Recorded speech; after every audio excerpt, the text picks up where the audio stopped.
Shalom.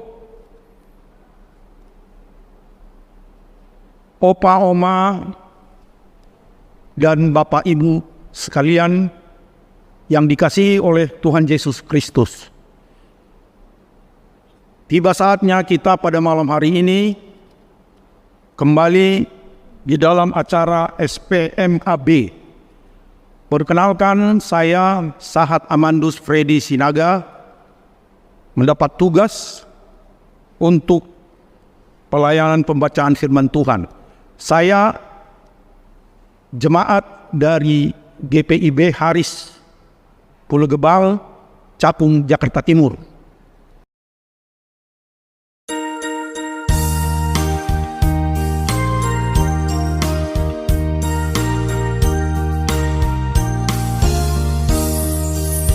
Harislah Yesus sepenuhnya hidup di dalam diriku, dalam kata dan tindakan, waktu tidur atau jaga, Yesus hidup dalamku. Sebelum kita lanjutkan, ada baiknya kita berdoa, memohon bimbingan Tuhan. Kita berdoa. Bapa kami yang bertahta di kerajaan sorga, puji dan syukur kami panjatkan kehadirat-Mu ya Bapa, karena kesempatan yang baik ini Engkau berikan kepada kami untuk dapat melayani dan membacakan renungan, agar kami selalu dapat berjalan sesuai dengan kehendak-Mu ya Bapa.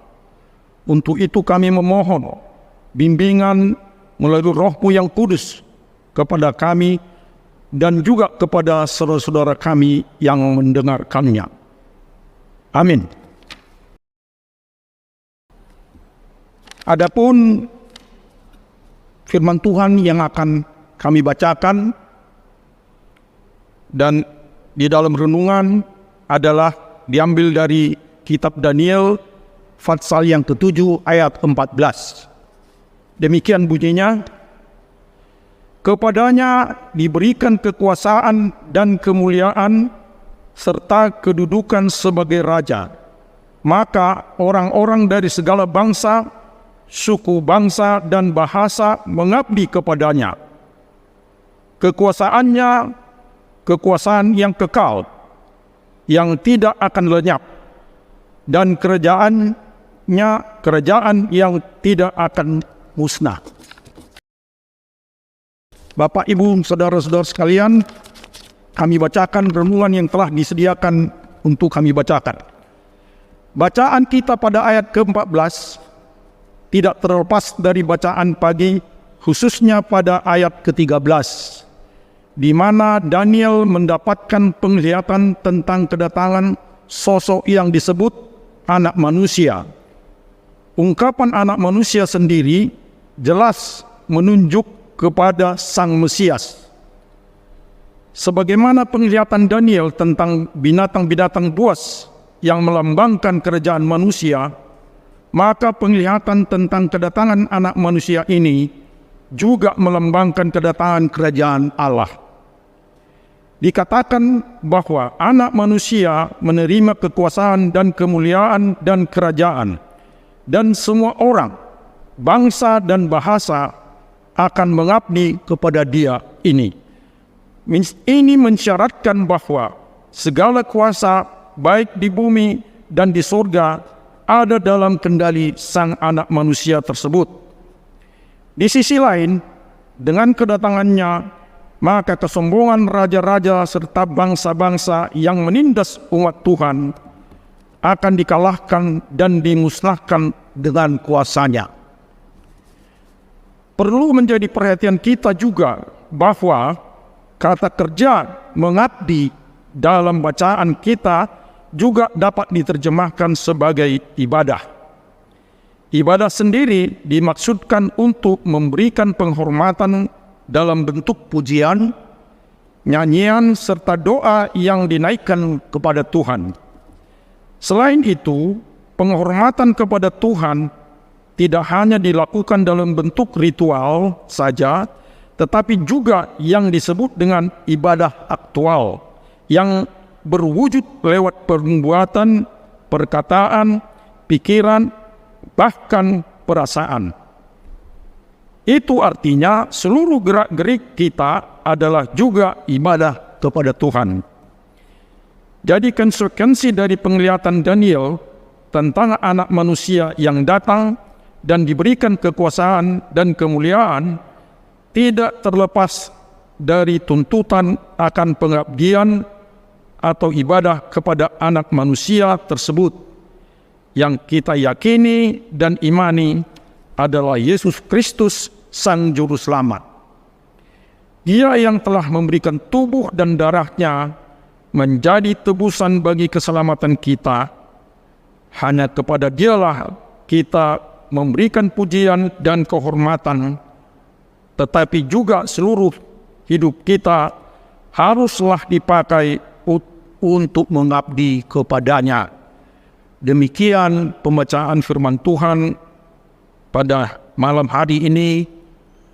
Semoga mendapatkan berkat, kita mendapatkan berkat dari firman Tuhan ini.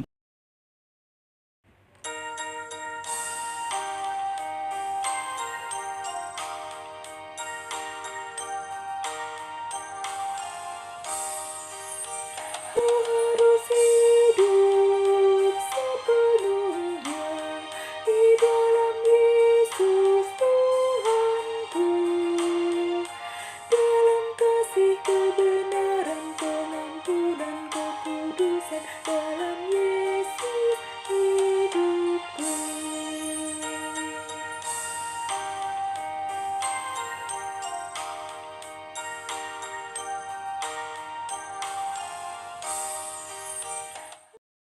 Kita berdoa. Bapa kami yang bertahta di kerajaan sorga, terima kasih Tuhan, Engkau telah memberikan waktu kepada kami untuk membacakan firman-Mu.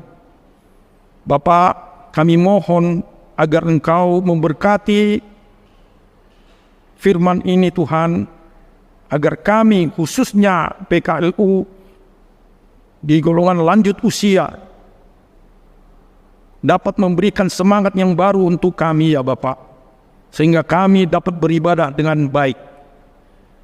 Bapa di sorga, kami khususnya berdoa kepada teman-teman kami, saudara-saudara kami yang sudah Engkau berkati dengan usia yang lanjut ya Bapak. Engkau berikan mata yang terang kepada kami masing-masing untuk dapat melihat betapa besar berkat yang Engkau berikan itu kepada kami, di mana Engkau memberikan usia yang cukup panjang kepada kami sehingga kami masuk dalam kategori lansia ya Bapak. Walaupun jasmani kami mungkin sudah mulai lemah, tetapi kami mohon kepadamu ya Bapak, Engkau tetap memberikan kami kekuatan dan semangat sehingga kami selalu bersikukuh dan tidak tersesat di dalam akhir-akhir perjalanan hidup kami. Bapa di sorga, terimalah pelayanan kami ini Tuhan menjadi korban yang harum bagimu. Terima kasih Bapa, di dalam nama anak Tuhan Yesus Kristus kami berdoa. Amin. Terima kasih, sampai ketemu di lain waktu. Haleluya.